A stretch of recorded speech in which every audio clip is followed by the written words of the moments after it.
అంచేత కరదర్శనము నిద్ర నుంచి మేల్కొనగానే జీవితాన్ని భగవంతుడితో అనుసంధానం చేసుకోవడం.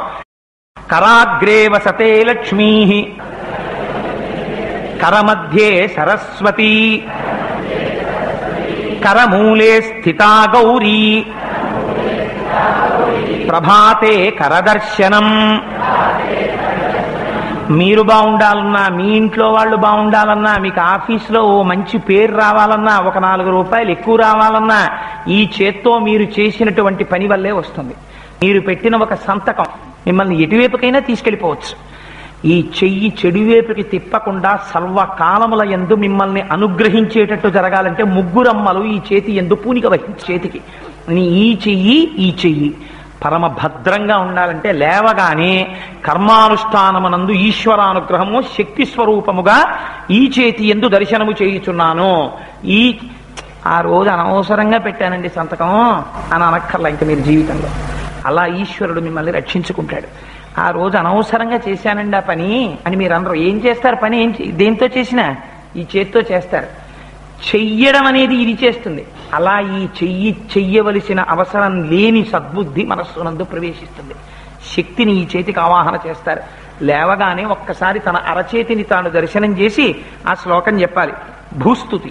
నిద్ర లేచి భూమి మీద పాదములు పెట్టేటప్పుడు బాగా జ్ఞాపకం పెట్టుకోండి. ప్రమాదం జరిగినప్పుడు కూడా దేని వల్ల ఉపద్రవం వస్తుందంటే ఓ ఎముక విరిగిపోవచ్చు, లేకపోతే చర్మం తెగిపోవచ్చు, రక్తం కారచ్చు, ఒక్కొక్కసారి తలకాయ పగిలిపోవచ్చు కూడా. అంత ప్రమాదం ఎందుకు జరుగుతుందంటే మనం భూమి మీద పడిపోయినప్పుడే జరుగుతుంది.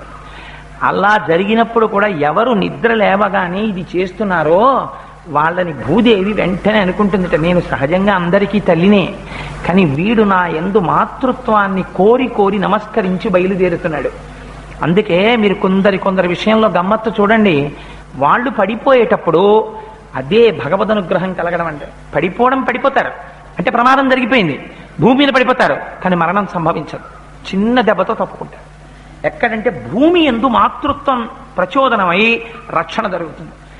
భూమి నుంచి వచ్చింది జీర్ణం అవుతుంది, అన్నీ సక్రమంగా జరుగుతాయి. అందుకని ఆవిడలో అమ్మని చూసి కాలు కింద పెట్టేటప్పుడు అమ్మ తప్పక నీ మీద కాలు పెడుతున్నాను, ఒక పసిబిడ్డడు అమ్మ గుండెల మీద కాలు పెట్టి తంతే అమ్మ క్షమించినట్టు నాకు తప్పక కాలు పెడుతున్నాను కాబట్టి అమ్మా నన్ను క్షమించు అని మనస్ఫూర్తి ఒక నమస్కారం చేసి మీ కాలు పెట్టారనుకోండి, కుడికాలు పొంగిపోతుంది భూదేవి, మిమ్మల్ని మీ కుటుంబాన్ని రక్షిస్తుంది.